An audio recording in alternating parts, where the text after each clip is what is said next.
few moments we'll have more people. Is it on YouTube as well?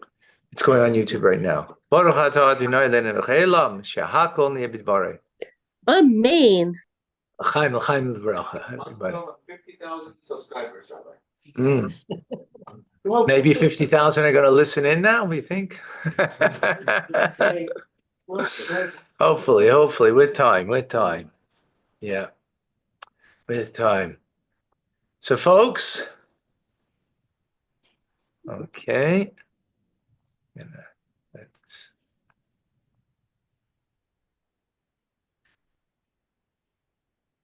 Or rather, there we go. Okay. Pesach is upon us. It's coming. Ready or not, here it comes, as we say, right? So we have much to share, and we'll begin at the end.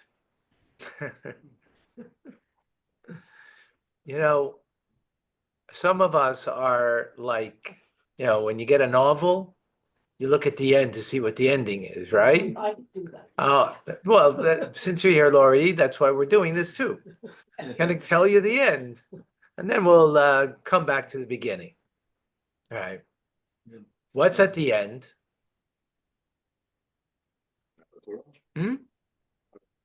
What's at the end?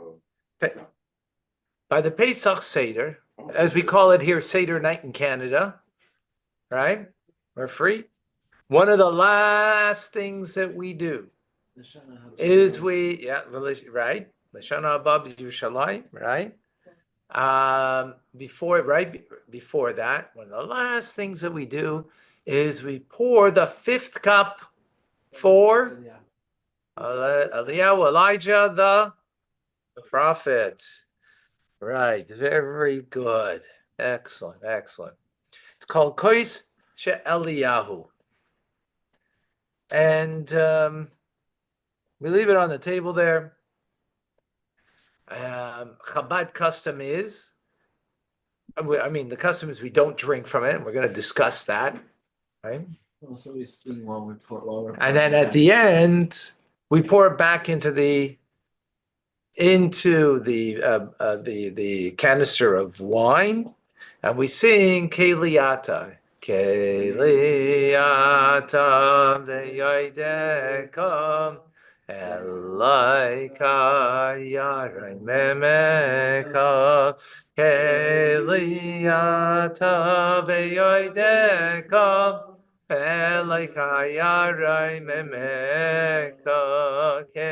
and we continue, we sing it. Actually, we don't. We just say Keliata, where that's in Hallel. You say that because that's part of Hallel. But the song is just Keliata. It's just Keliata. Hallel, we add that.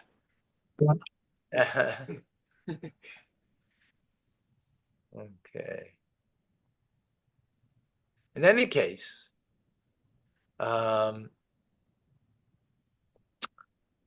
so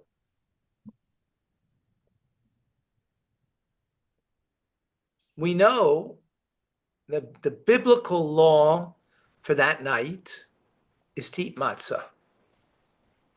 There's also a biblical law to tell over the story, right? He got to tell a bincha, tell it over to your child, the story of the Exodus. And if you're alone, guess what? You're Hashem's child, so you tell it to yourself, right? So may it be that none of the hostages be alone, that they have to tell it over to themselves, that they should all be freed. But it's happened before throughout our history that, you were alone and it was told. Now, the 4 cups of wine that we drink is rabbinic. It's a rabbinic law, not a biblical law, even though it refers to 4 terms in the Torah that when the Jewish people were going out of Egypt, that we in the beginning of Parshas Vayera, at the beginning of the plagues, when God told Moses to bring out the Jewish people from Egypt, but it's a rabbinic command to drink 4 cups of wine, right? what's the story with the fifth cup? And where does it come from? Where is it come from? What is its source? We know that everything in Jewish life doesn't happen in a bubble. It has roots somewhere in the Torah. Specifically, what we'll try to look for anything that's a custom, and this is not even biblical law, when we speak about the fifth cup, right? Not rabbinic law, but custom. But even if it's a custom amongst the Jewish people, what is its roots? So we try to find specifically in the Talmud. For those who took the previous JLI course, so no decoding of the Talmud, because that's the basis of everything is in the Talmud.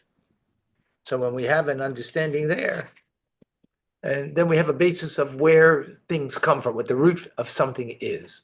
So interesting, we had this in the previous course, in the decoding of the Talmud course. We quoted from the Mishnah in Psachim, the tractate of Passover.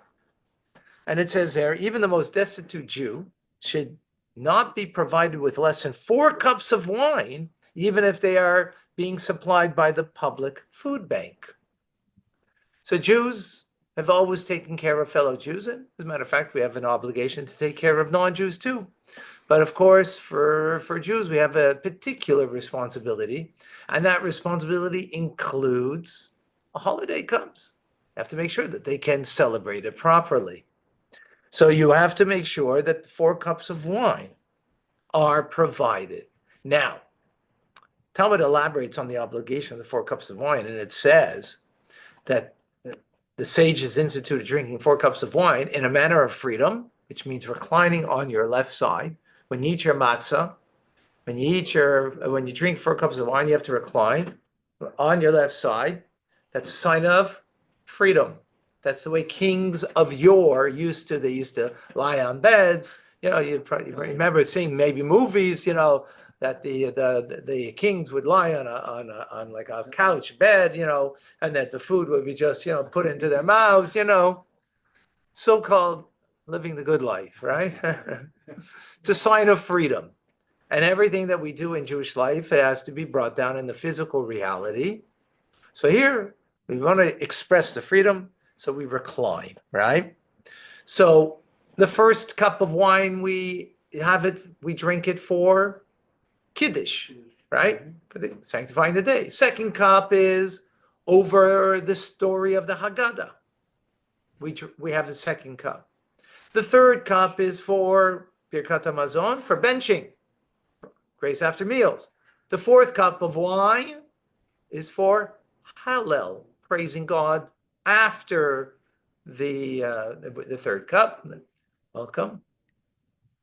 So which cup do we have for the pour for the plagues? That's from the second. That's from the second, right? So there's actually a debate in the Talmud about Rabbi Yehuda says the fourth cup is and Rabbi Yochanan, they both say the different opinion of what you have to say from the Hallel. Hallel means praise of God. What is the fourth cup? And then they bring down from a brisa that there's a fifth cup. You say the great Hallel, and that's the opinion of Rabbi Tarfon. So we see in the Talmud that there's a debate about 4 or 5 cups.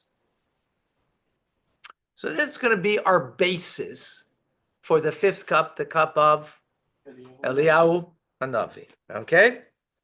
So let's summarize what we have. 4 cups of wine. Who has to do that mitzvah? Everyone. Men and women have to do the mitzvah, right? The fourth cup is associated with Hallel, praise of God, right? Rabbi Tarfon is of the opinion that the Hallel is recited over the fifth cup. He's adding a cup, right? So we have an argument. 4 cups, 5 cups, right? And in the Talmud, we don't have an answer to what's the right way, right? In the Talmud, at least, right? It's not clear from the Talmud. So we have a principle.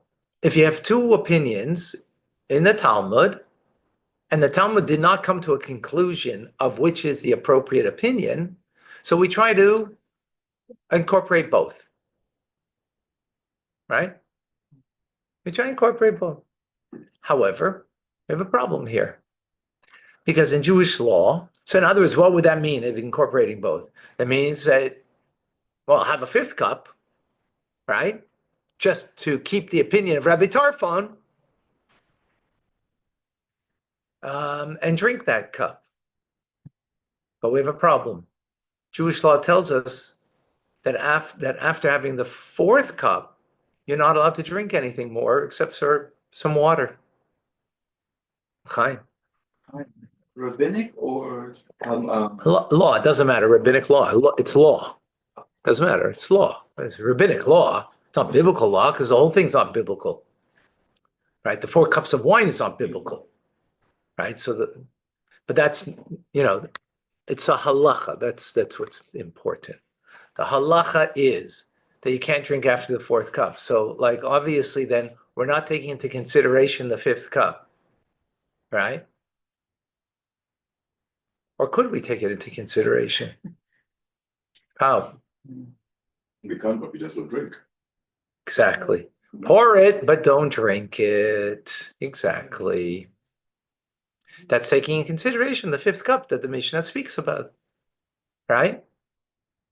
So there we have a way, right? Okay, excellent. But do you have a question then? Why is it called Elijah's cup? Why is it not called Rabbi Tarfon's cup? Or better yet, when I was a kid, you know what I would have called it? Stanley cup. That's what I would have called it as a kid. Because I was more interested in that. I don't know who Stanley is, mind you, but but Elijah's cup has nothing to do with Elijah. Got nothing to do with Eliyahu. So why are we calling it Eliyahu's cup? According to the Talmud, at least, right? Doesn't seem to fit. Question clear? Yes, Rabbi. Okay. Like the embodiment of Goal. Wait a second. I asked, is the question clear? Okay. Just make sure that the question, because if the question isn't clear, then the answer won't be appreciated, right? The question has to be clearer. Okay, just good. Yeah, question's clear? Okay. So to answer, we have a long-standing tradition. Someone's coming back, and his name is Elijah the prophet. He's coming back. He is coming back to solve all the unsolved mysteries of the Talmud. All of the unsolved mysteries of the Talmud.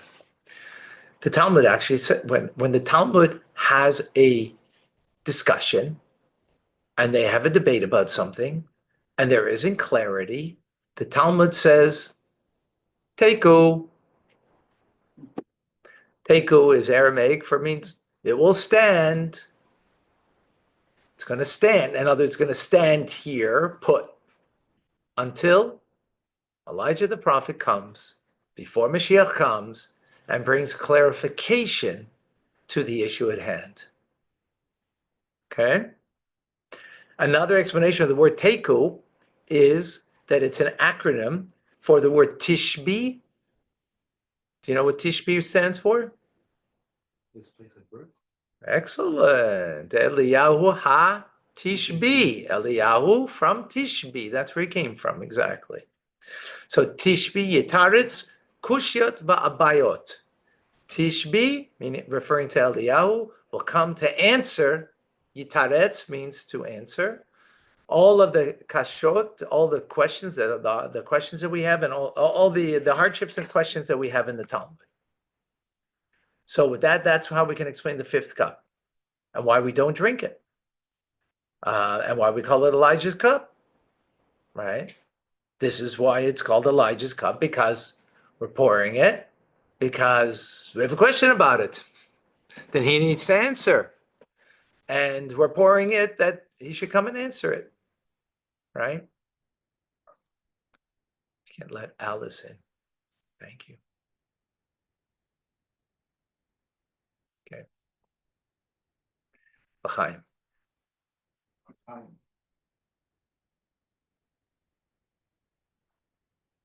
So again, now it fits in Elijah's cup, because he's the one who's going to, all issues, all questions that we have that we don't have an answer to, he's going to come and bring clarity, right? He's going to come and bring clarity. And here we have a question. We have the fifth cup itself is a question. There's a debate in the Mishnah. It's unresolved. So he's going to come and answer it, right? So we pour a fifth cup. That's according to the Eliyahu of Vilna, known as the Gra, the Vilna Gaon. He explains it in such a manner. Okay? But is there an issue with that? Do you have a question about that? Something that doesn't fit perfectly. Permeate. Or doesn't permeate. Permeate in our minds, yeah. Anything? Well, 4 cups, each person has to have their own cup. So the fifth cup should also be, should have your own cup and then pour it back. But why is there only one communal cup? If it's a question about should we have a fifth cup that night, is the question about a communal cup or no? Just like the 4 were all personal, then each and every one has to have their own cup of wine or / grape juice, right? So likewise, the fifth cup, everybody should have their own cup. But we don't do that. We only have one Elijah's cup. Why? Based on this answer, based on this understanding, right? That it's Eliyahu is going to come. We have the cup poured for him because we do have a question about the fifth cup, and we're expecting him that night to come and answer the question. So we pour the cup, but then I should pour, you should pour, everybody should pour their own cup. But we don't do that. So that can't be the complete answer to why we are doing this particular custom. Yeah, is that clear? Question's clear? Mm. Yeah? Yes. Okay. So let's move on.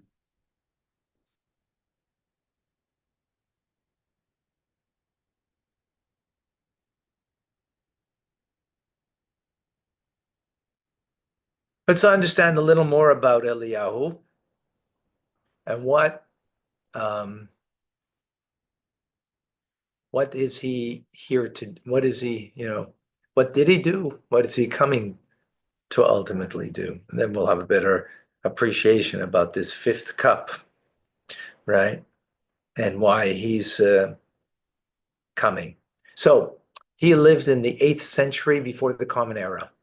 He lived in the northern part of Israel, not in Yehuda, in Judah. He wasn't part of the southern kingdom, right? He was part of the northern kingdom that was ultimately the 10 lost tribes, right? He lived on the time of Achav and Isabel, wicked king and queen, who were not only brought idolatry to the Jewish people, but also were looking to destroy and kill off the prophets of Israel, right? We have a famous story that we just read in the Haftorah.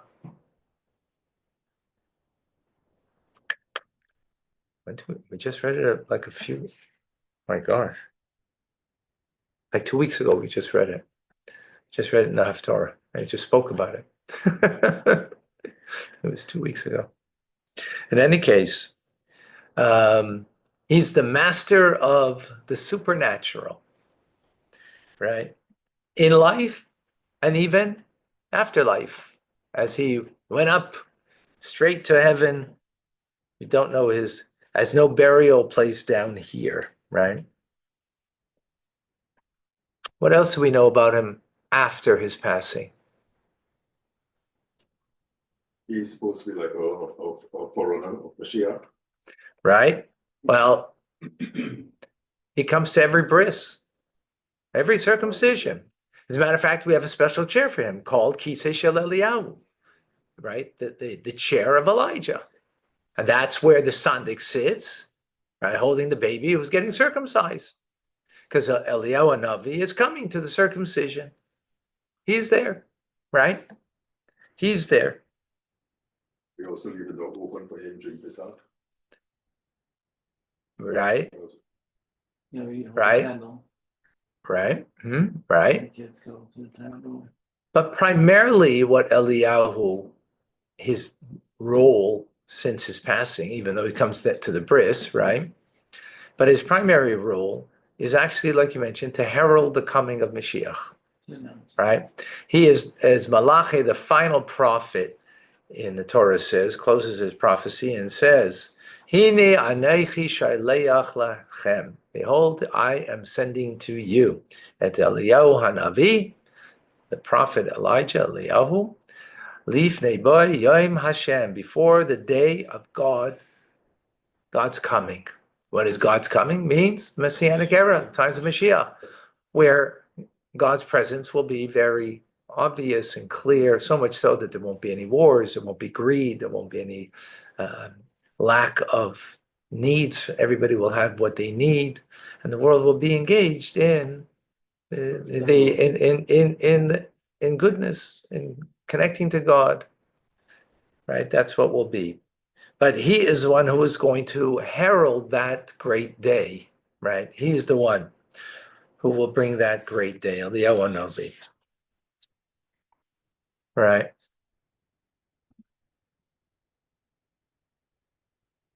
So with this then, we can understand Eliyahu's connection to the cup of Eliyahu, right? Kais she'Eliyahu. That what is this? What does this mean? As believers, the descendants of believers means we believe that Mashiach is coming every day. We wait for the Mashiach to come every day. We do something all the time to bring and hasten the final redemption. But there is particular times that are more apropos, like Pesach night, Seder night in Canada is apropos to the coming of Mashiach. As the month of Nisan means month of miracles, Nisan is Nisim, miracles of miracles. That's what the name of the month is. And at the height of the month, the 15th of the month, when we have a full moon, is the apropos time more than any other time for Mashiach to come, right? So on that night, we're anticipating this is it. Just as we were redeemed the first time, 3,785 years ago. So in that night, we anticipate also the final redemption that will be through Mashiach, which will then bring the entire purpose of creation to its fruition, right? So that's important because we think about the Passover Seder that it is reliving our history. And it's truth. We are. We're doing a lot more than reliving it. By reliving it, then we were redeemed. Now, too, we will be redeemed. So not just to remember the past, right? Remember the days of yore. Those were the days, my friend. No. Those were the days that will bring to even greater days, the times of Mashiach. So now it's an apropos time, right, to do that. And therefore, the night of Pesach, we do so many things that bring out not just redemption of the past, but redemption of the future, right? As a matter of fact, that's how we begin the whole Magid, right? That we say, now we are slaves, next year we will be free. Now we're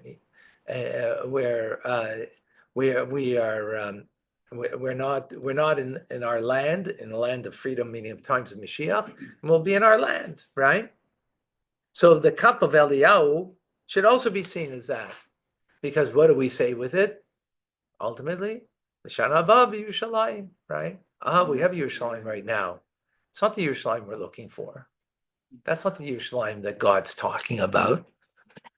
The Yerushalayim that we're talking about is that when the world will, when the Jew will recognize what Jerusalem is, a holy city, and would never, ever consider giving away an inch of its territory. It's not ours to give away. It's a holy city of the Holy Land, right?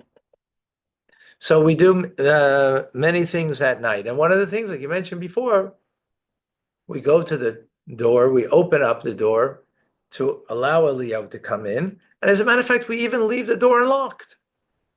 Now, if you're in a place where you're unsure and you're going to leave your door unlocked, it's a different story. But we should be able to have and trust enough that we can leave the door unlocked and everything will be just fine. Okay. Okay. So this explains now explains this beautifully. That's why we only have one cup. Because who's the cup for?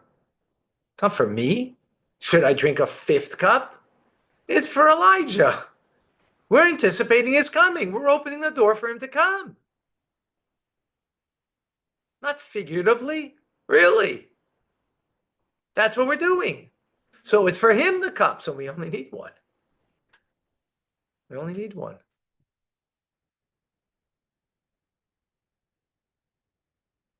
Does that make sense? Now the question becomes, it's never over. Now the question becomes, this is not mentioned in the Talmud, what we just said.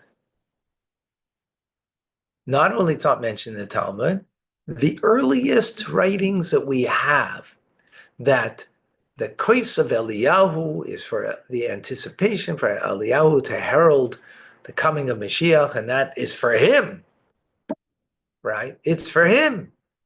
By the way, he comes to my Seder, I know it, because when he leaves, there's a little left, there's a little less in the cup. I'm telling you, there's always a little less. And I didn't drink it. Not mine. So always a little less there. Now, the problem is only a little less, not the whole thing he drank. So,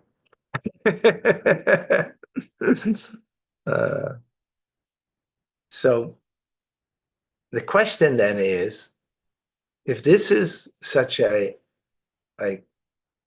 beautiful idea, and this is an idea that should be now at least 2,000 years old, since the destruction of the Second Holy Temple. Right? The Talmud was written in the year 499 of the Common Era. That's over 400 years since the destruction of the Second Holy Temple. And it doesn't even mention it. The earliest writing that we have that says that the Kos of Eliyahu, the calling it the Kos of Eliyahu for the purpose of him heralding in the redemption, is probably in the 15th century. That's recent history for Jewish people, right? So how does that make sense? Why would that be?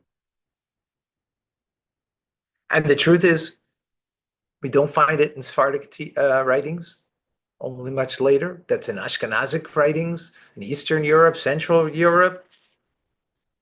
So why was this not earlier? And not only that, Rabbi Tarfon, right? Tarfon's cup. Why is it not mentioned there in the teachings of the Talmud?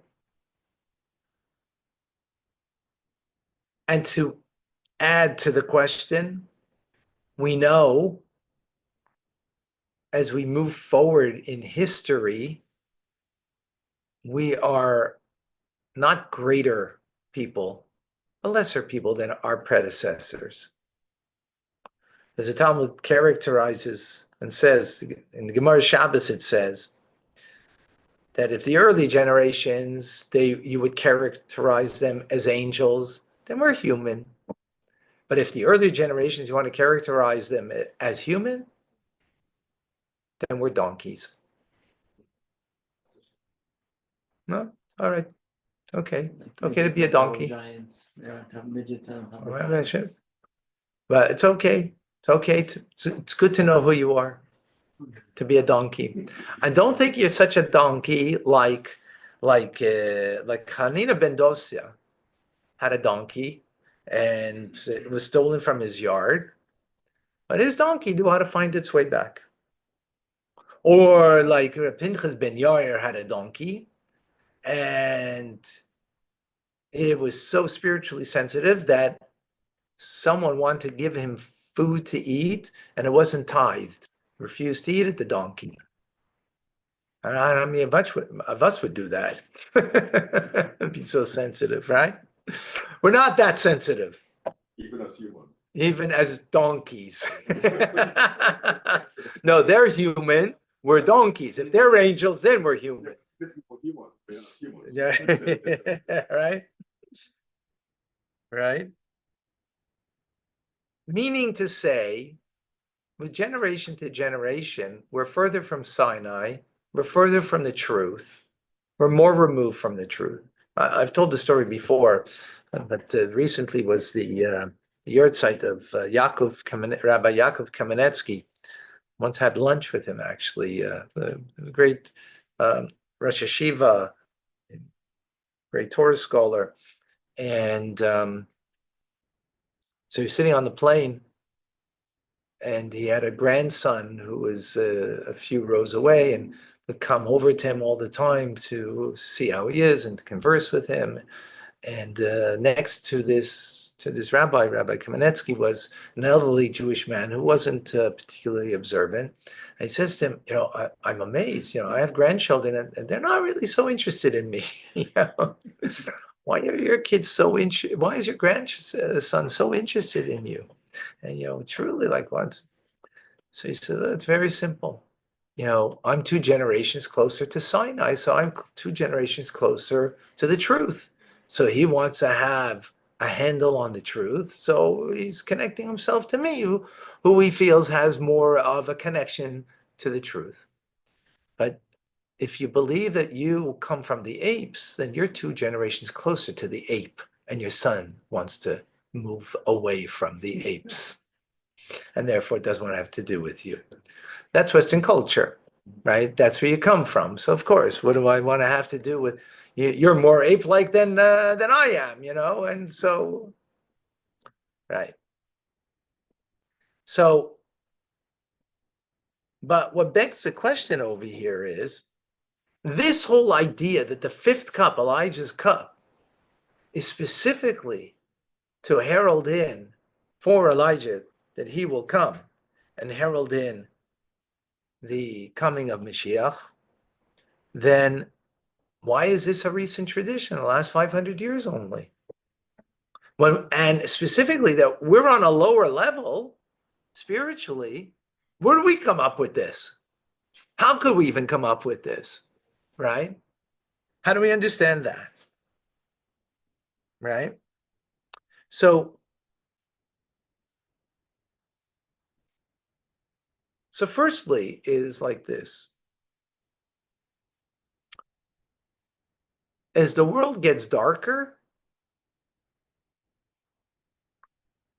we need to increase in more light.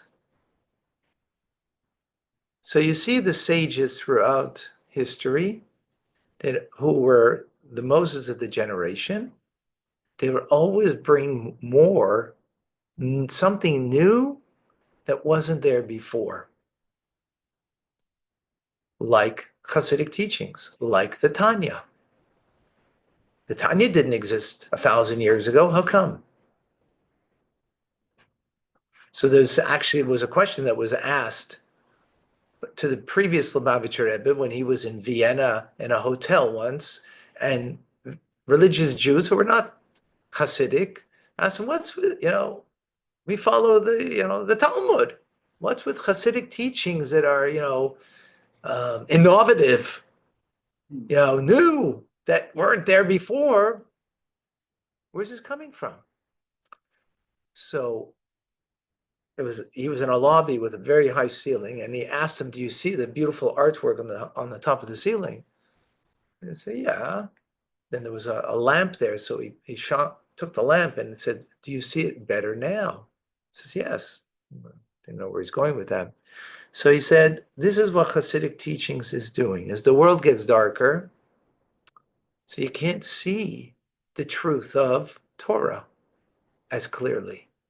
So therefore, there needs to be something that is got a brighter light that can shine on that dark spot to make a clarity that in previous generations who were closer could see.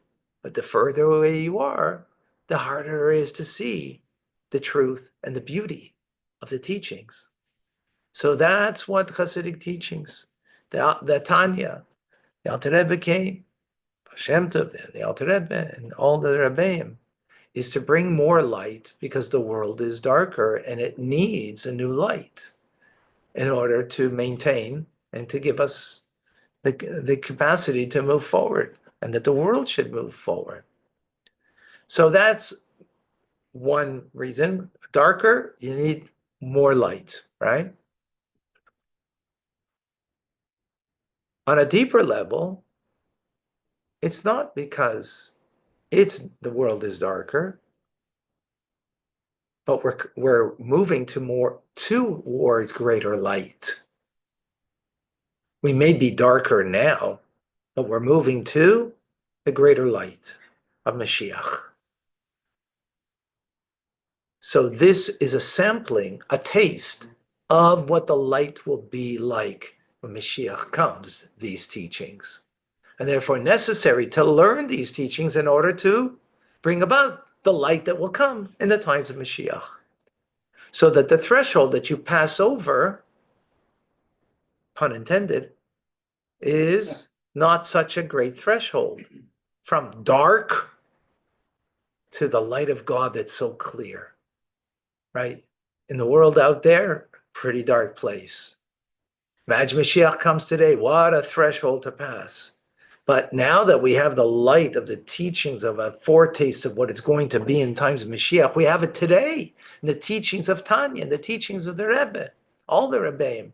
So that gives us a capability that we can already taste it now, what it's going to be with the heralding of Mashiach when Eliyahu comes and heralds coming of Mashiach. So that's a deeper level, right? That it's bringing us to that.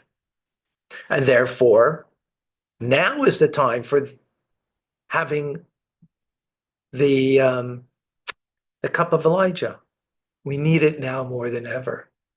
So the custom wasn't back 1,000 years ago. The world was full of more light 1,000 years ago. People were more sensitive. Even donkeys were more sensitive, right? Even the donkey was more sensitive than we are today, right?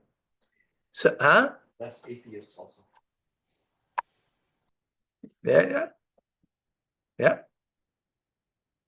So it wasn't needed as much, and the threshold to come, right? It wasn't then, but it's now. Our generation is the time of Mashiach. But it's even a step further.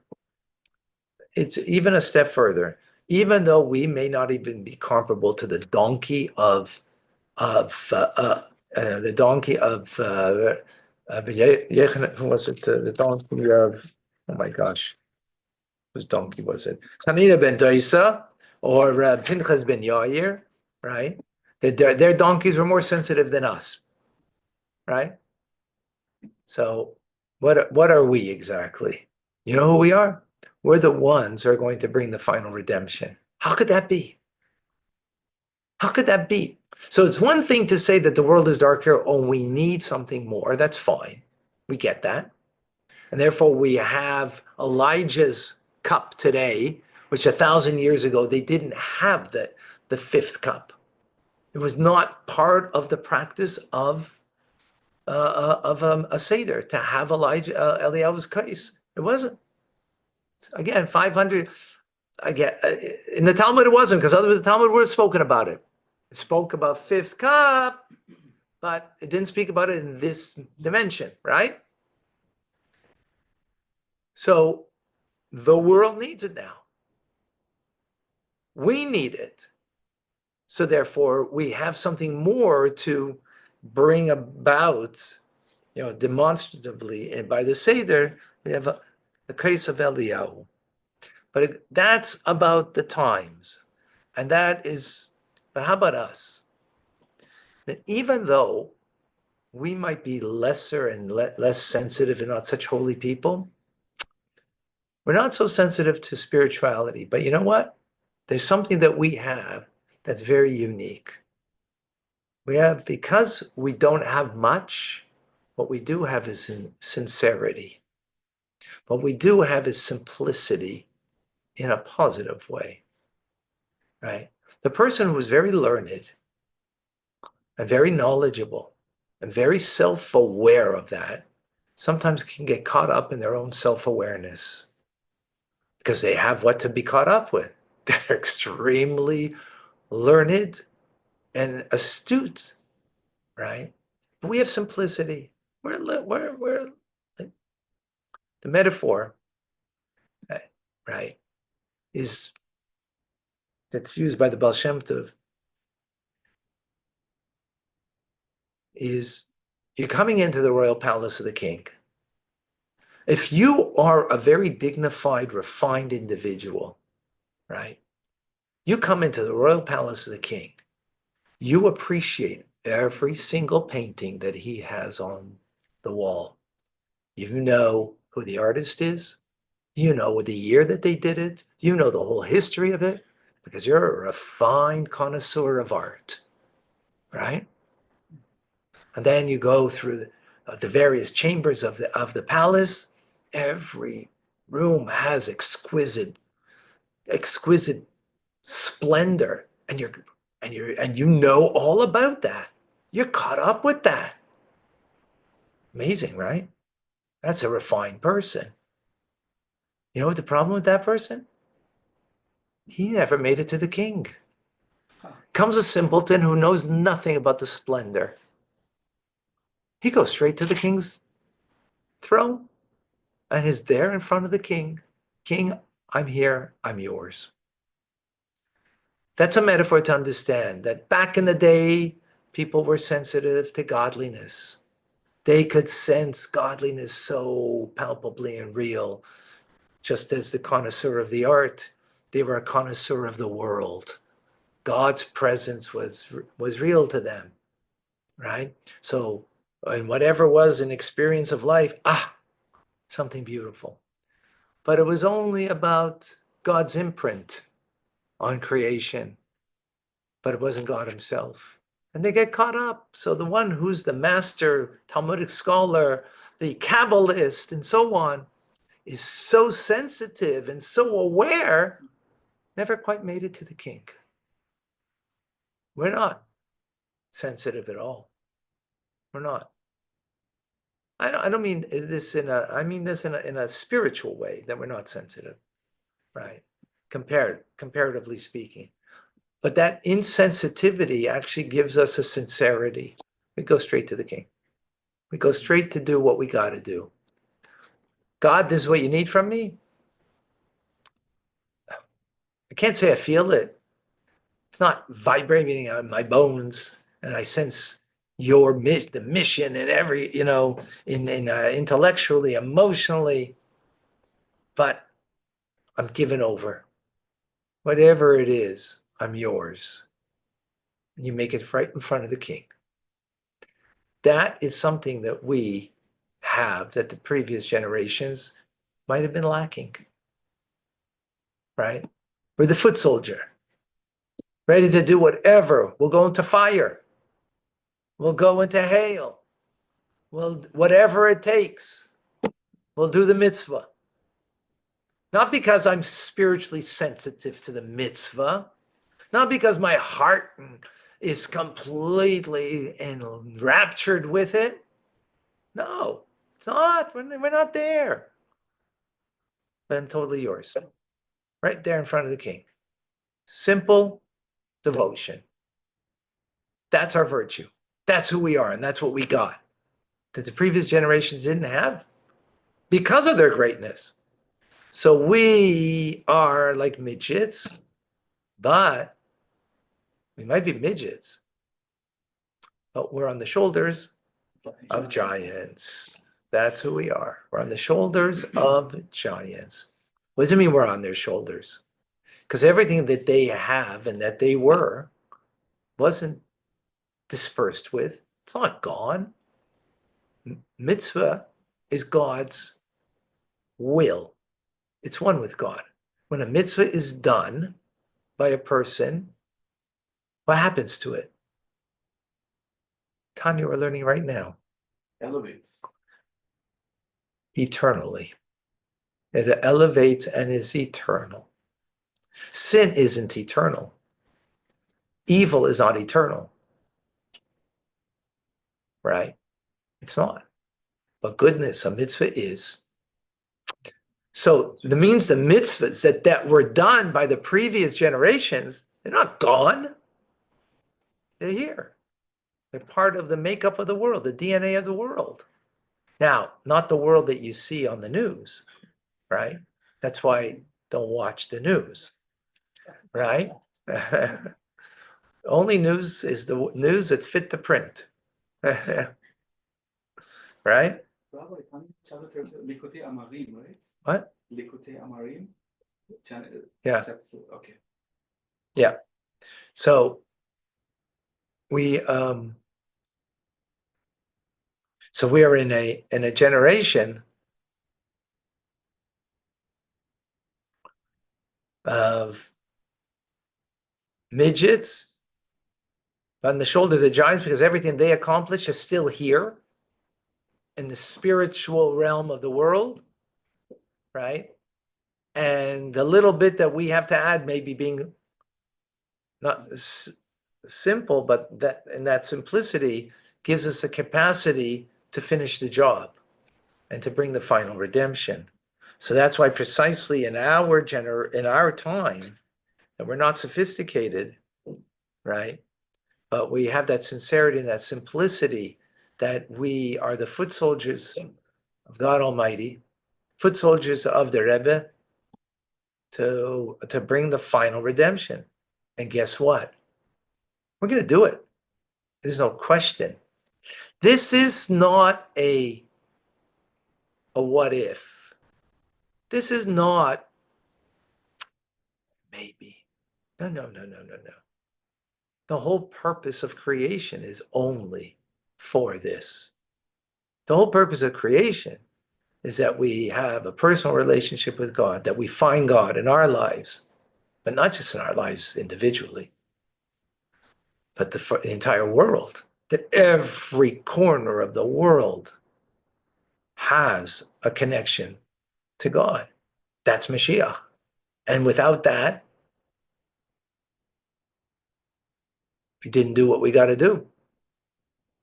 So we have the cup of Elijah there, that there's no question. He is coming, and he is going to drink from the cup. This year he's going to drink the whole cup. This is the year. This is the year of redemption, that he will herald it in, and the final redemption. And what's necessary is that we all have a role to play in this final redemption. How? Every mitzvah we do. Another connection to Hashem. Another light of God that we bring into this world. Yes, it might be a light of a midget that you bring in this world because we're not so whatever. But we're on the shoulders of giants. So that light, even though we might be small, but in our smallness, we're the ones who are going to finish the deed because we're when you're sensitive, sensitive people don't go certain places because you're sensitive. You can't go into fire. Insensitive people will go into fire, right? Right? because the fire, well, yeah. But in a positive way, you'll go into fire because that spark of God that's concealed in that person needs to be revealed. So who's going to go there? Sensitive people won't go there, but we will. But when we know that we're going on a mission, that wherever we go, we're on a mission, that we're on the Rebbe's shlichus to bring the final redemption. I just saw on Gem an amazing story. That will close, and we'll go into the second part of tonight.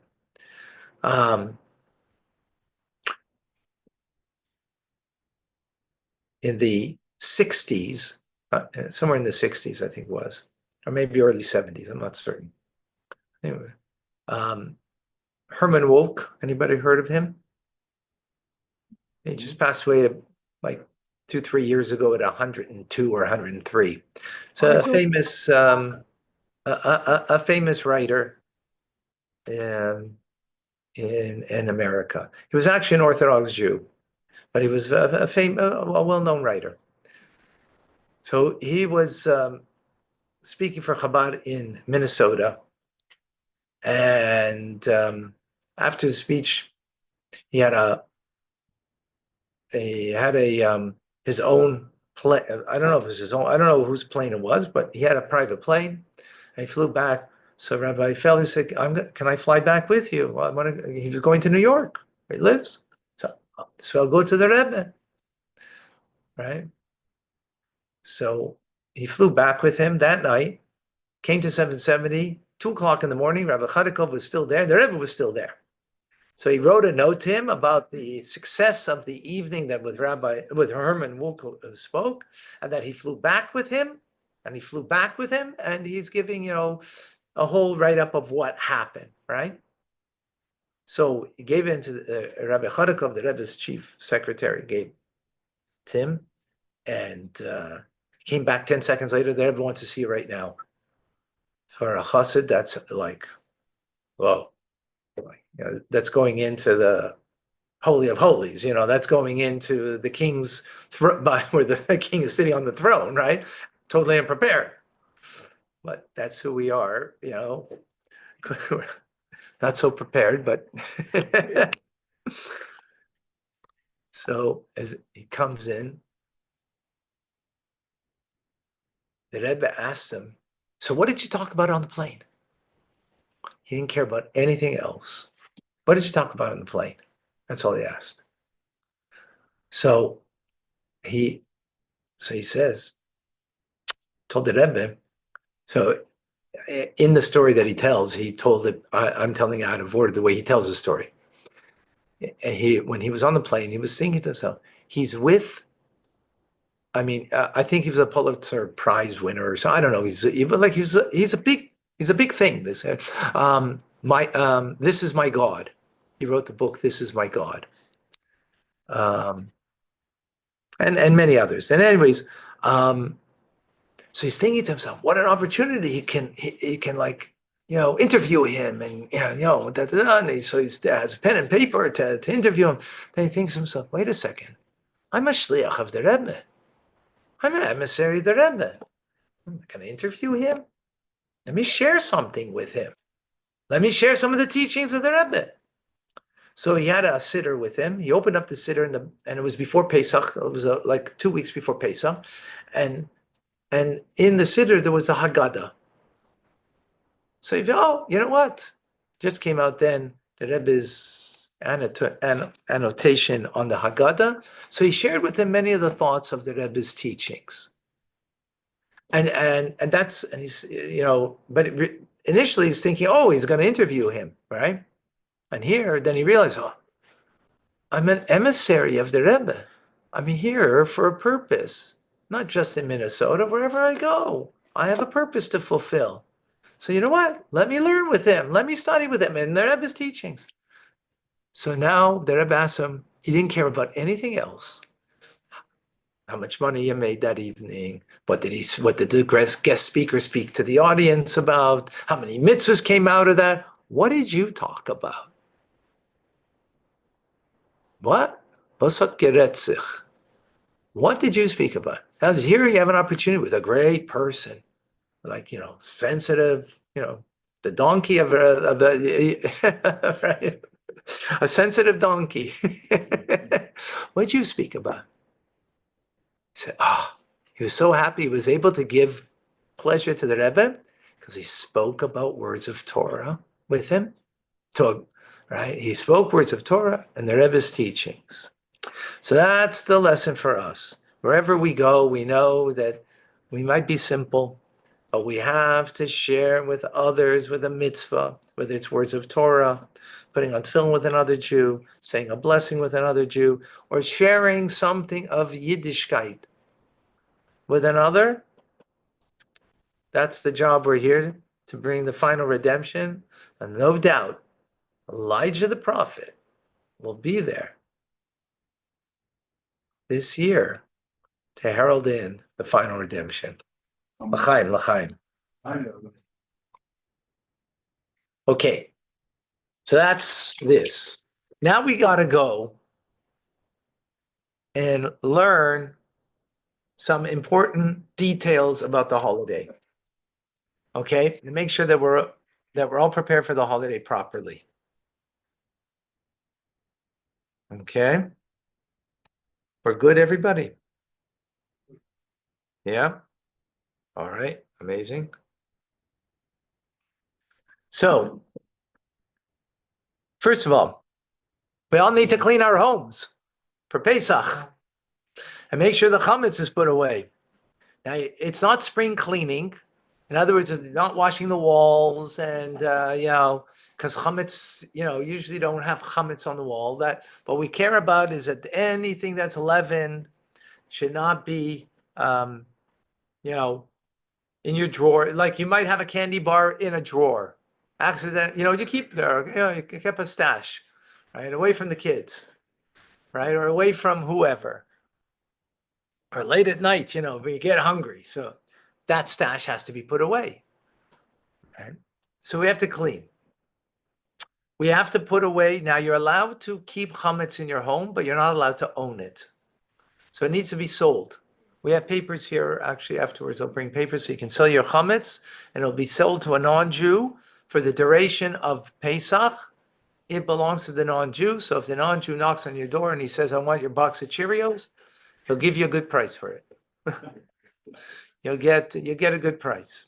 But it's literally, legally, it's not yours, even though it's in your possession, right? You should, if you have a cupboard full of chametz, right, leavened stuff, should either tape up the cupboard, put some tape there so there's a reminder to you that it's off limits, because naturally you go there and maybe take something from there. If you have it in your fridge, you got to clean your fridge from that stuff. It shouldn't be in your fridge, any chametz. Or if you do have to keep it for some reason, it should be covered over in your fridge. So that's important, the cleaning and the selling of chametz. Very important that at least for the mitzvah of eating matzah, it should be hand-baked shmur matzah. Chabad custom is we only eat shmur matzah, the hand-baked stuff, during the entire Pesach. That's all we eat. We don't eat the machine stuff, although you can. But the Chabad custom is to only have the hand-baked shmur matzah. Is there any significant difference between the two? Hand-baked is like the original, right? It's like the original as it was made. So somewhat like the original at least. What about stripes matzah? That's not hand-baked. That's machine-made. So I'm saying the Chabad custom is that's okay. You can do that, right? But You said it's not handmade though, it's machine made, right? It's not handmade. It's machine-made, right? But the Chabad custom is handmade. It's only handmade. It's the whole Pesach. At least for the mitzvah, Seder night, when you're eating the motzi matzah, it should be the hand-baked. At least every Seder. So if you don't have that and you need it, we can help you with that. Okay, we can help you with shmur matzah. That's really important, okay? Now, let's go through what's happening. Thursday, for anybody who's a firstborn, there's a firstborn fast is on Thursday. Usually it's on Erev Pesach, but because Erev Pesach is on Shabbos, so it's now not on Friday, it's on Thursday. So we have to hear what's a siyum. Firstborn has to hear a siyum, firstborn male, not female. Okay, why the firstborn female? But why firstborn? Because we were the ones that were saved and not killed as firstborn in the 10th plague were killed in Egypt, right? So because of that, we have to redeem ourselves. The firstborn had to be redeemed, and that's the firstborn that's born also is redeemed by Pidyon Haben, right? On the 30th day, you have to give 5 shekels and you redeem, right? So there's every year that idea of redemption. So you will hear a Torah, a siyum, a conclusion of the Torah teachings, which we will have here this Thursday here at Chabad, and that will allow you to eat that day. So, you can eat after that. Tuesday, what time? You said? Thursday morning is going to be here.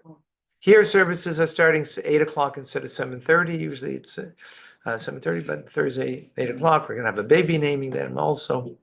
That's One of the nights is healing, like healing matzah, and also. We're not yet. We're not there yet. We're not there yet. We're at Thursday now. We're going to Friday. No, sorry. Thursday night we do bedikas chametz, the search for chametz, right? That's the custom. It's a beautiful custom. We take a candle, a feather, and a wooden spoon, and we make a blessing on bir chametz, and we search for the chametz. The custom is also based on the Arizal that we take 10 pieces of bread, wrap it up in paper towel. Do not wrap it up in silver foil because afterwards you got to burn it, and you put it in silver foil, it won't burn, right? Paper Huh? bag. Yeah, makes sense. Yeah, so wrap it up in paper towel. You can put tape over it so it doesn't, won't get lost. And then my wife, she places it in 10 different places. I don't know where, and I got to search for the chametz. Right? Now, if you're alone and doing it, so you could do it and, just pretend you don't know. When you're searching for the chametz, you're searching for the places. Now, you have to clean beforehand. So don't search in your drawers, right? Because that shit has to be cleaned out beforehand. Cleaned out meaning that you search there, is there a candy bar there, for example? Again, remember, you might stash things away. And so that's why you need to clean out that there should not be there in advance. So you don't need to look in the drawers because that should be cleaned out beforehand. Don't look in your pockets either with your candle, right? But look around the floor, in the corners, right? And some people do it with the lights on. Some people do it with lights off with a candle. We do it with the lights off with a candle, but be careful because there's been people who made a fire from doing this. Seriously, yes. So you got to be very careful with it. But for children, it's a beautiful custom. And our kids, go. Paper bag. And then you put it into a paper bag, and the following day, Friday, we burn it. Now, here in the yeshiva, there will be a place where you can burn it. And there's even, the city provides a garbage truck that we can take our garbage that wasn't, that we have chametz in, because you're not allowed to own chametz, to have it on your property unless it was sold. But if it's in the garbage, right, you didn't sell that, right? So the garbage, so here we have a truck. Yes. Apartment and garbage to the whole building. Right. It's incinerated, the garbage? Like in a garbage chute, sometimes they incinerate it, right? So it's burnt. So it's already burnt. I don't know if they do that. If they do that, sometimes yeah. So then you don't have to worry. Right. Right. But we should burn the 10 pieces minimally, right? And I know during COVID, so we didn't have 1 year during COVID, so couldn't do it, right? The first year, 5 years ago, right? That's when it was a lockdown, if you remember. So I took a silver pan of a 9x13, put it in the backyard, and lit it, put oil on it so it would catch, and lit it. So if you don't have access, you can do it in your own backyard to burn the 10 pieces that is in that bag. But remember, make sure it's not in silver foil, right? Do they have time, a specific time it's supposed to be burnt? Well, that's the following day. Thursday night is the search for the chametz. Thursday night at nightfall, right? Which is, hold on, here in Montreal.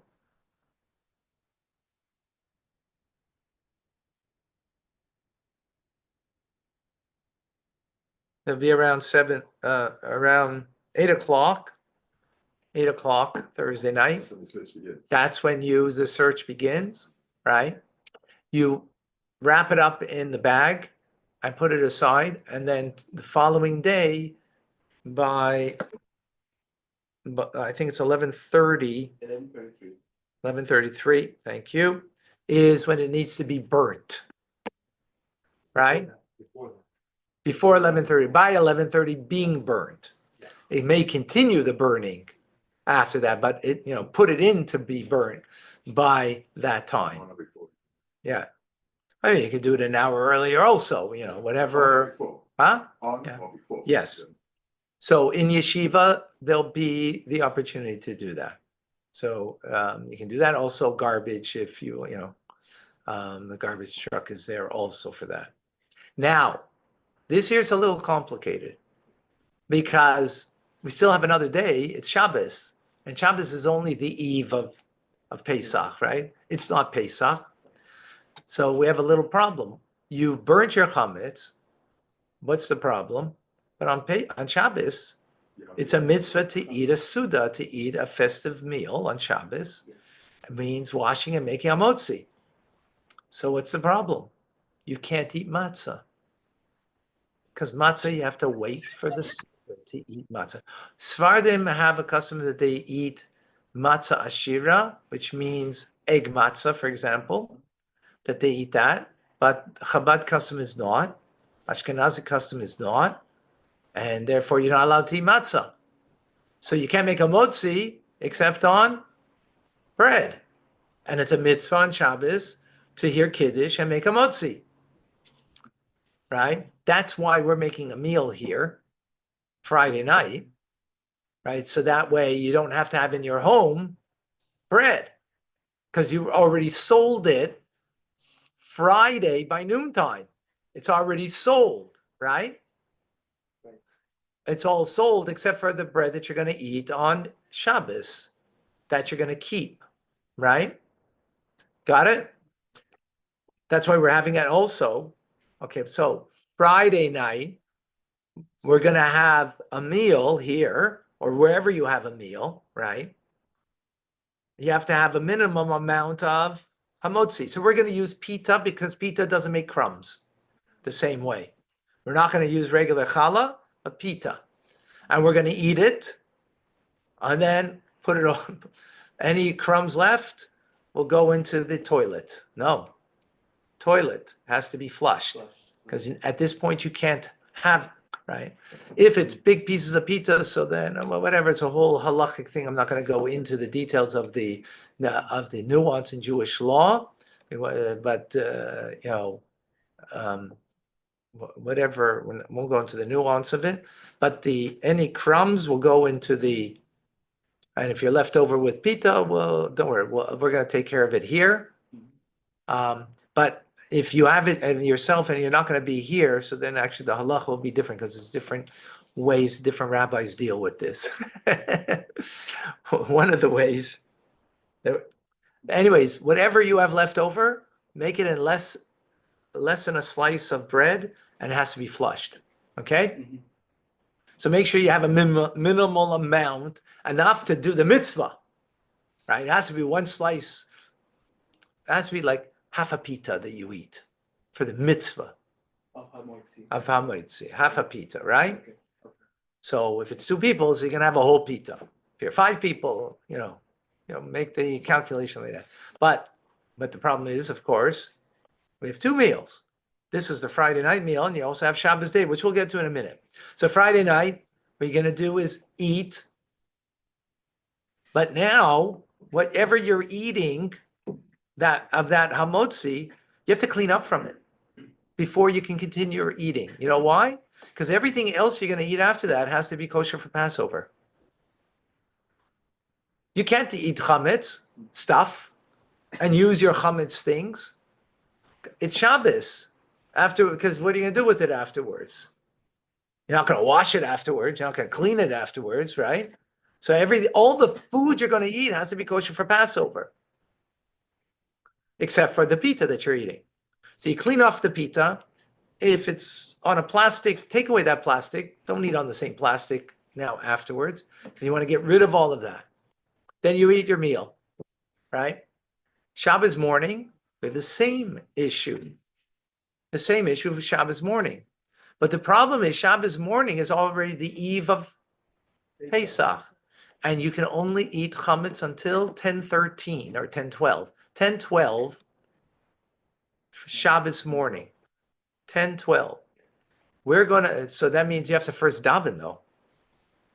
You have to daven because you make kiddush only after davening, not before. So you have to daven first. After finish davening, make a motzi.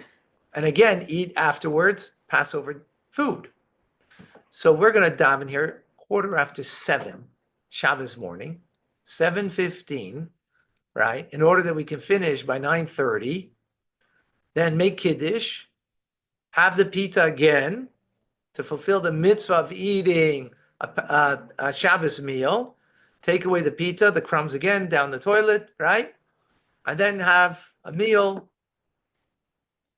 And, you know, it's kind of unusual. Very rare, Rabbi. It's like 17 years.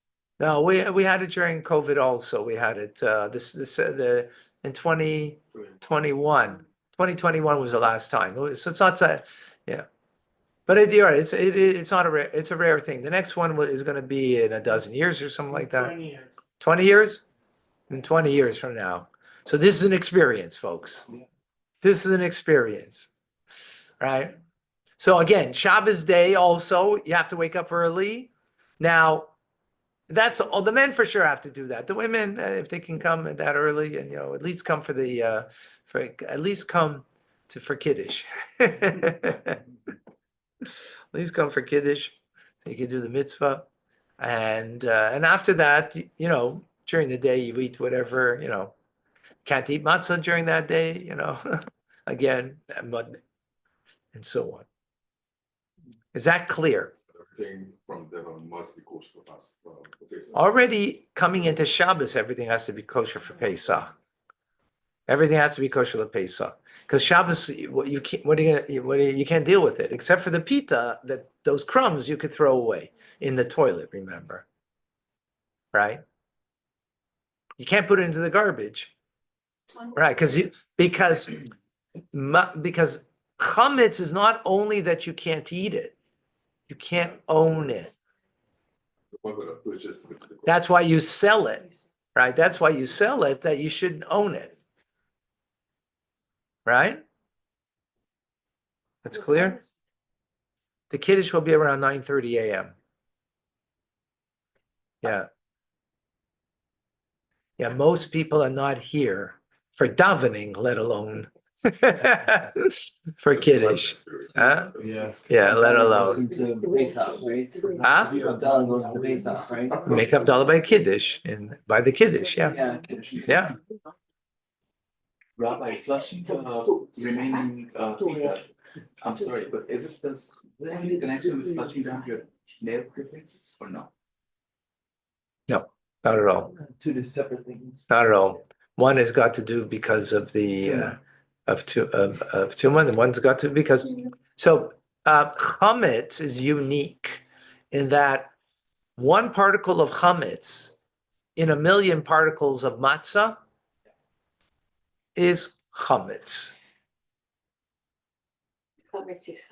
Chametz, yeah. There's no nullification to chametz except burning it, and since Shabbos you can't burning it, flushing it down the toilet, that it becomes something that's got no, not edible. If it's edible, one piece that got mixed in got mixed in your kugel. One piece of chametz got mixed in your kugel, and you made a kugel the size of this room. The kugel's chametz, right? Because it's not nullified. The only nullification of it is its destruction by putting it into the toilet bowl because it becomes nothing, or burning it, right? So we burned it Friday, the 10 pieces, and whatever we have left, so we sold, whatever we sold is sold, so it's not ours, right? And whatever, so we sold, we burnt, we flushed, right? The crumbs that are left over. That's unique about Pesach. Kosher isn't that way, meaning if you have milk and meat, you're not allowed to have milk and meat together. But if some milk fell into a stew, right? Milk fell accidentally into a stew. Is it kosher or not? Depends. It depends. If there's 60 parts more stew than the milk, then the stew is kosher.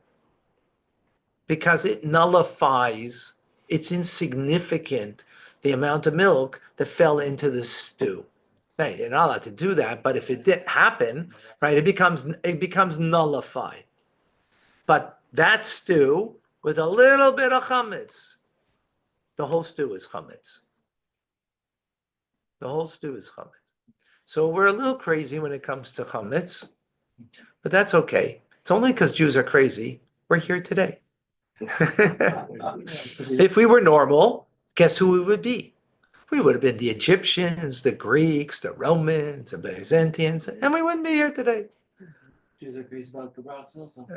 So because of that, there's a Chabad custom that our matzah, we don't make it wet. Because what makes something chametz is a mixture of water and flour. If it's more than 18 minutes together, then a fermentation takes place, and that's called leavened bread. Leavened bread doesn't mean it pops up and becomes a wonder dough bread, you know. But when we were kids, we called it, that was goyish bread, white bread, you know, real, wonder bread, right? It doesn't pop up. It means it ferments. After 18 minutes, there's a fermentation that takes place, so that's called chametz. So if you have matzah and you poured some water on it, there could be a part of the matzah that was not completely thoroughly baked, and then when the water touches it, fermentation could take place, right? And therefore become chametz. It could become chametz, right? So there's a custom by many, and it's a Chabad custom, that we don't make our matzah wet, except for the last day of Passover. And why that? You'll have to come back for that one. Yeah. Right. But because, in other words, again, because of the uniqueness of chametz, that it is never nullified in its status of being something, unless it's burnt, then it's nothing, right? Then that's why we're so careful with it, that it should not touch any liquid. That it may, the chances of it to be fermented once it's been baked are minimal. Minimal. Yet, that's the custom. Why do we do it? You know why we do it? Because that's the custom. And actually, based on what we learned previously, as we get closer to Mashiach, so we do things maybe the way things were not done. I'm sure 1,000 years ago, not necessarily they were so careful with that. But because we're a lower generation, we need to be more careful. And not only because of that, we are become more aware of things that we might not, that we need to be aware of, and therefore, or just basically, that's the Jewish way, so we do it that way, or that's the custom that we take upon ourselves. Any questions? Back then, they didn't have the time. Awesome. Right, to do all these customs, they had unleavened bread because they were slaves and, you know. Oh, you're talking about when they're in Egypt? Yeah. And rebirth. Yeah. Rabbi, the fast of the firstborn, does it apply to like people in conversion as well? Because I'm a firstborn. Sorry. It's an good question. Well, you'll be here, so you'll hear the Siyum. I'm not certain. I mean, definitely at this point, you don't have the obligation. That's for sure. Question after conversion, would you have it? I'm not certain. Good question. Good question. All right, what was the question? If Hamid, if he has to fast or hear a siyum as being the firstborn, in his right now for sure he doesn't because he doesn't have an obligation. But after conversion, would he have an obligation? That's a good question. I don't know. Okay. I'm not certain. I think that the answer is that if his mother was Jewish, even if there's a chance that she was Jewish, he has to do it, but if not, then no, but I don't know. I know. Good question. We'd have to look more into that.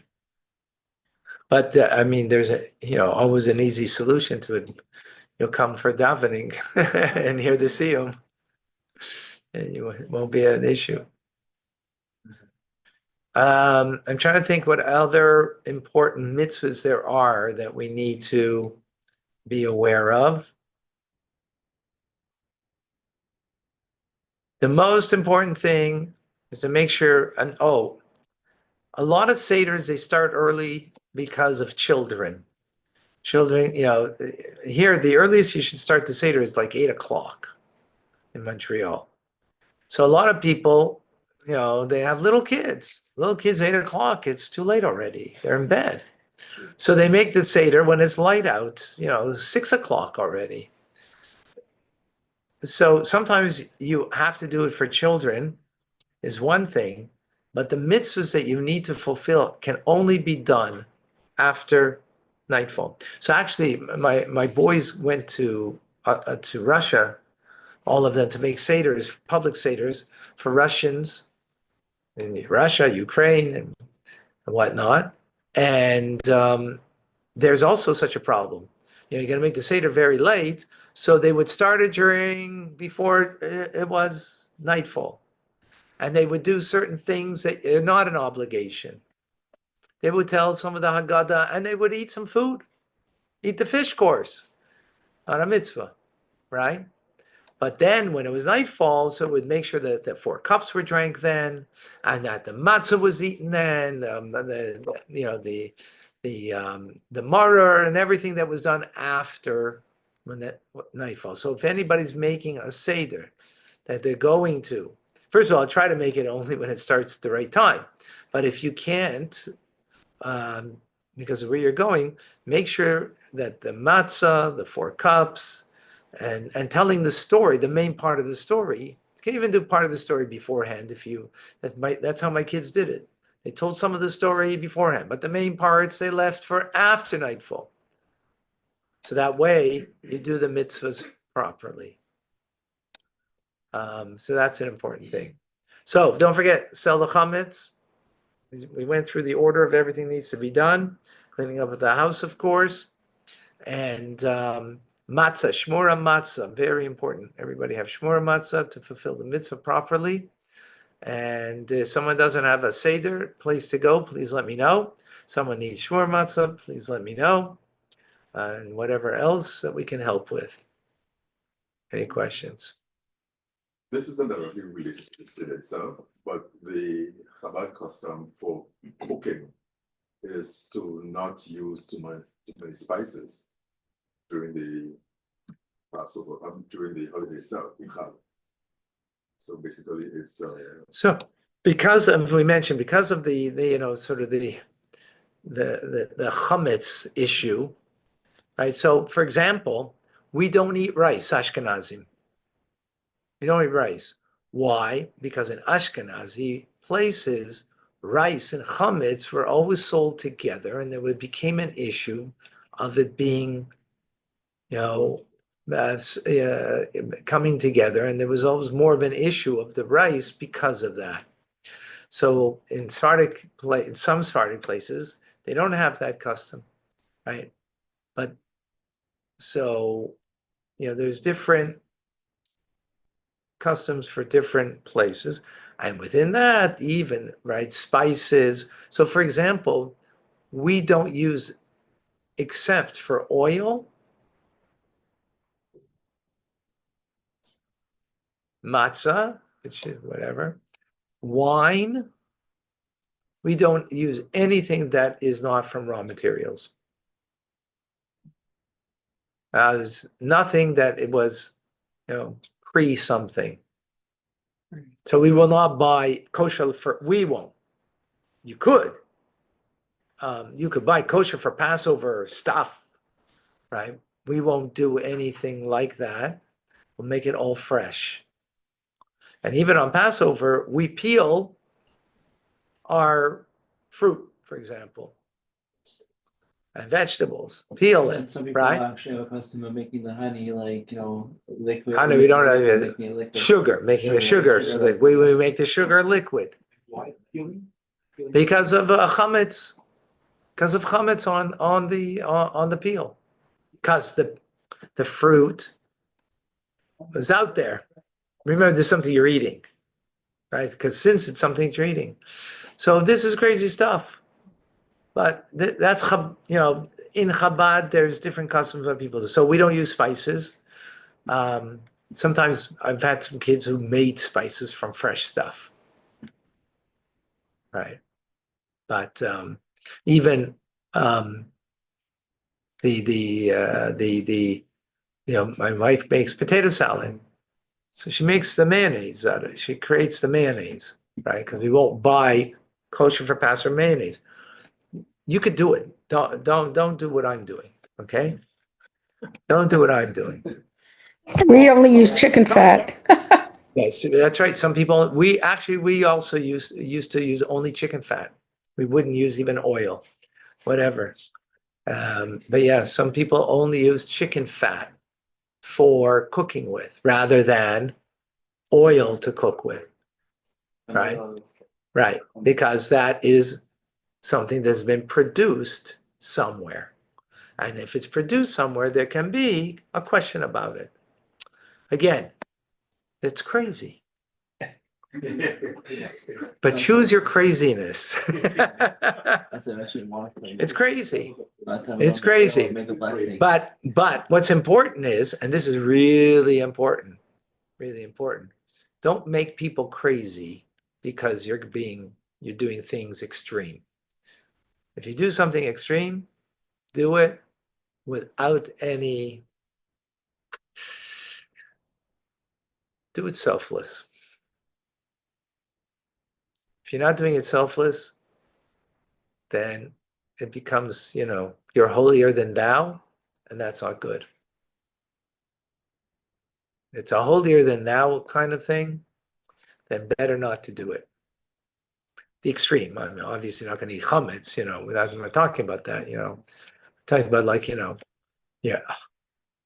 oh, no, I don't eat processed food. I'm just, I'm too religious, That's holier than thou, That's not a healthy place to come from,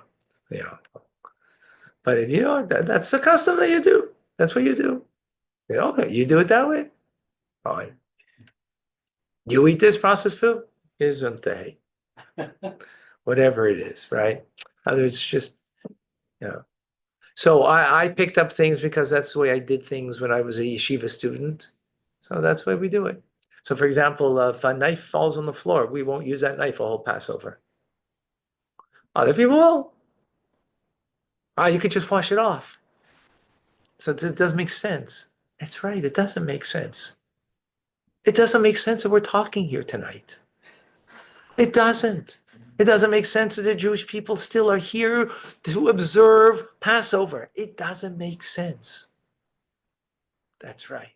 And that's why we're here, because it doesn't make sense. And that's why we lead our lives that way as Jews.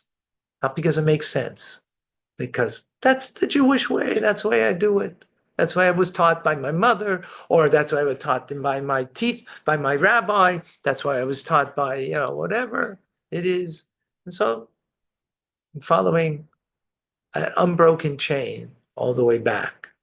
The cup of Elijah it's only 500 years. It's an unbroken chain, right? That connects us to the Jewish path all the way to Moses at Sinai. Yes. All right, folks.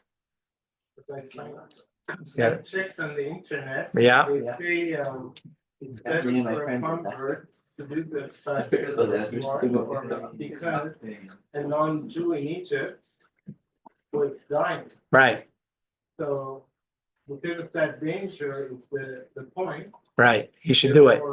Therefore, the recommendation is to do it. Right. Okay. Shkayach. All right, folks. Thank you. Oh, 1 second. Let's Gila, could you just take a look at over there for the selling of the chametz? I think there's take a look.